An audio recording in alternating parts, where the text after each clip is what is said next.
Do you ever wonder why trainers use e-collars and how they're different from what they used to be?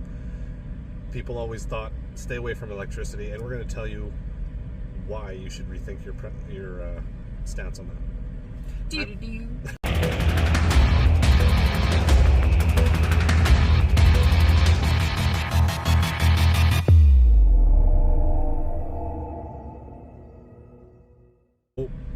There are 3 e-collars that I personally recommend, and one, we'll start back from number 3 to number 2 to number 1. What do I at? Usually that's the way it goes, right? You don't go 3 and then 1 and then 2. Yeah, we're gonna make you wait and hear what the best one is. So 3, I like to use e-collar technologies. They're, for the value, they have probably the values there. They work very well. They're well made. Their customer service is fantastic. We used to include those with our programs, but we've since kind of stopped going that way because we want people to choose their own. Yeah. So they're the most affordable, safe e-collar, I would say.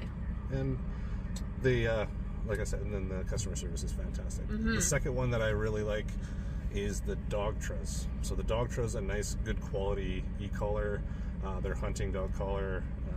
You can get many different versions of it, but I stay away from the digital ones, and I like to use the analog ones.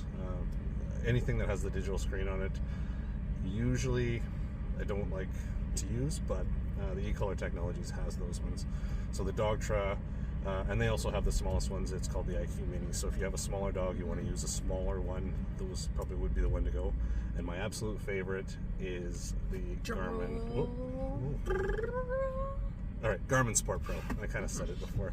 Garmin Sport Pro. Those ones, I have a step up. It was the Garmin 550 Pro, but it's a Garmin. It's made the same. So I had one and I lost it for about a year. It was gone, the remote.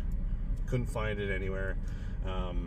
Then, a year later, someone was coming to my house to do some training. They found it in the ditch because they were taking their dogs for a run before they went and did some bike training.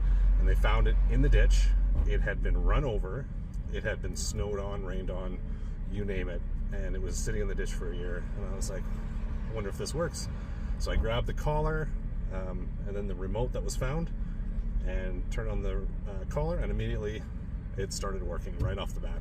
It had held its charge for a year under snow, being run over. So the quality in the Garmin's, they're the most expensive, but you're going to get high quality. And I find the dogs just seem to respond to that one a little bit differently and a little bit better with those ones. So those are the top 3 collars. So I also want to interject and say it's not just about the equipment. There are trainers out there. And so again, not all trainers that use e-collars are the same. You need to remember that. Some trainers will pop it on and just use this collar and not showing the dog what the collar means. And what the process. In our program that we do, can't talk, there are multiple steps before even incorporating the e-collar, and we also are showing different movements with the e-collar, so it doesn't just mean one thing. The dog very well once the e-collar is introduced, the dog's already understanding what to do. So keep that in mind. Not all trainers that use e-collars are the same. So do your research and make sure that they give you a explanation of how it's used, how they use it, and how that's going to benefit your dog, because that is just as crucial as the quality of collar that you use. Some of the dogs that come in our programs that have already had e-collar training can be harder to train because they've learned it wrong. So it needs to be done correctly. Yeah, absolutely. That is the safe way for your dog to use an e-collar. Yeah. You should also mention that if you're going to use an e-collar, I highly suggest trying it on yourself first, just so you know what it feels like, and make your decision, do your research, and don't just listen to what people have said in the past about e-collars. Don't be closed-minded. Do your own research. Exactly. All right, until next time. Okay, bye.